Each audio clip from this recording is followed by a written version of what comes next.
G'day guys, welcome back to another episode of Timmy's Tours. Now this one's a little bit different. It's two-wheel drive accessible, it's just outside of Perth, and it's a fantastic little getaway for the weekend. Now where we are, we're located, well, we're in Marrinup, which used to be a town site further that way, burnt down in 1961, nothing remains. Where we're standing at the moment is a prisoner of war camp, which got built in 1943, and it all finished up in 1946 during World War II. Not much remains, it's mainly foundations, but it does take you back, and you can imagine what it was like to be staying here at that time.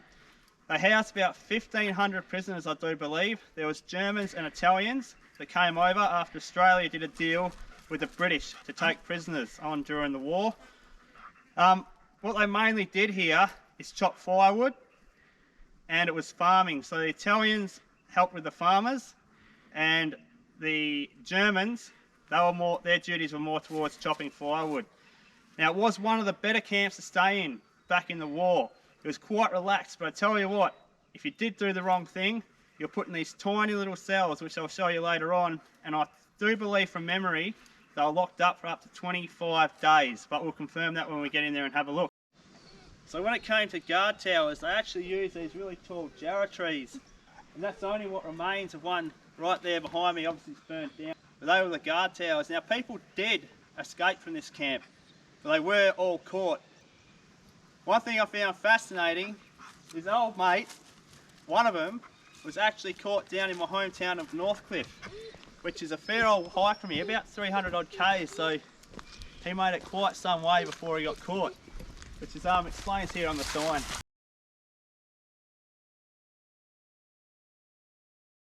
So as I said before, the forest really is reclaiming this place. Only foundations left. This is what I believe was part of the mess hall, according to the sign over there behind Justin. So what we've got behind me here is what's remains of some showers.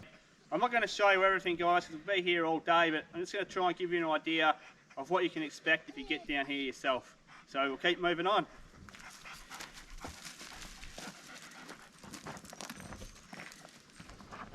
So here we've got the mess hall. You can see quite large foundations. They really put some effort into building this place. And remember guys, it's only running for 3 years. So a lot of effort went into this for 3 years of service. So we've arrived at the prison cells, which I mentioned earlier on at the start. Now, I'm not sure how well the camera's going to pick it up, but I'm telling you, these things are tiny. And if you did something wrong in camp, outside of camp, you could spend 28 days laying on this concrete floor.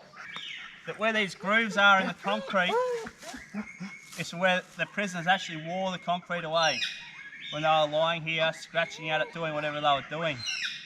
So yeah, but in saying that, this camp, the prisoners actually, they didn't have it that tough. They worked on unguarded farms, they were out cutting firewood. There was a roll call in the morning, a roll call at night, and if you were missing, well obviously people were going to go and find you, which they did. Now, believe it or not, some of the prisoners who stayed in this camp liked Australia that much that when they left, they headed back home, got visas, and migrated to Australia. Good on them. We'll keep moving on.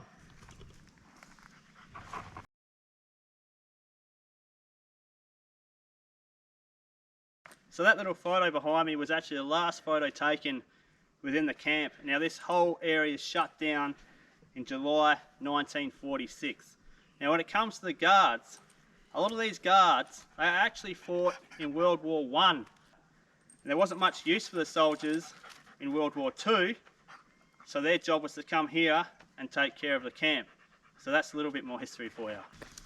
Okay, so this little area that I'm standing in now is actually a garden bed. And what they did is they made the garden bed in all the shapes of decking cards. So right there, I don't know if you're going to be able to pick it up, but that's the club. You can see the outline. Over here we've got the outline of a heart. And then we've got a spade and a diamond over there. So that's really cool. Just think about how long these borders have been here for and stood the test of time. Just the rocks, they haven't moved. The outline's still there, you can clearly see them. Pretty cool.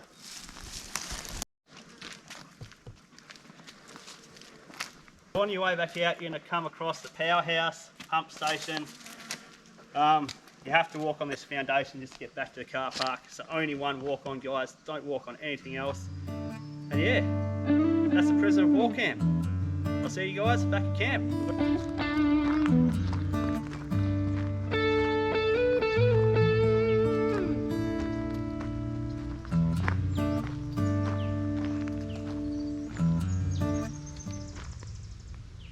Okay, so we've arrived at the Marrinup town site / campground. Back in the 1800s, there was a town here, but it tragically burnt down in 1961. So all that remains now is a big campsite, which is just behind me through the trees here. Big, wide, open oval.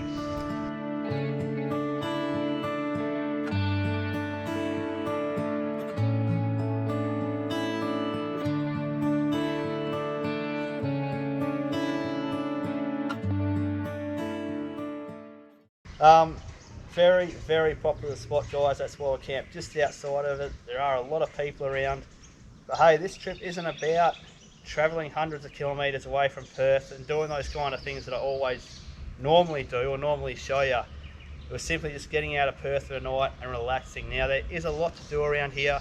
There's a history of the Prisoner of War Camp, which we previously just looked at. There's mountain bike trails, hiking trails. Tomorrow morning when we pack up and leave, I'll take you down to the waterfalls and I'll show you that. It's a short little walk, nothing hard about it, so for all age groups. Anyway, for now, we're just going to sit back, kick back by the fire, a few drinks, maybe a cup of feed, and probably see you in the morning.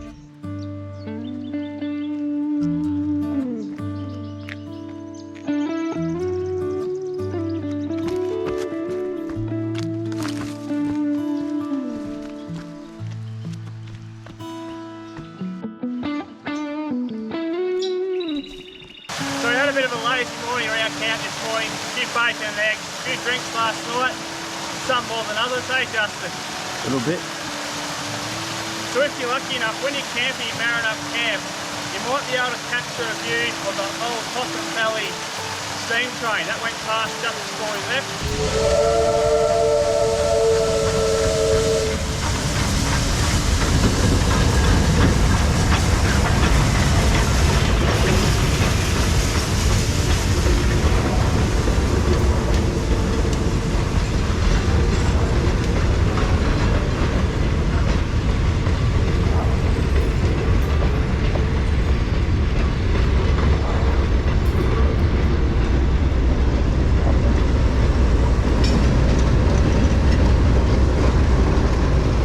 So yeah, that's pretty cool. But as you're walking down Marinette Falls, the walk's quite easy. And there's 3 places that you can come off the track and see the waterfalls behind you like this. This is the first one. So obviously I'll show you the second and the third when I get there. One other thing you want to bear in mind, these waterfalls, they don't run all year round, mainly through the winter months. Anyway, we'll move on to part 2.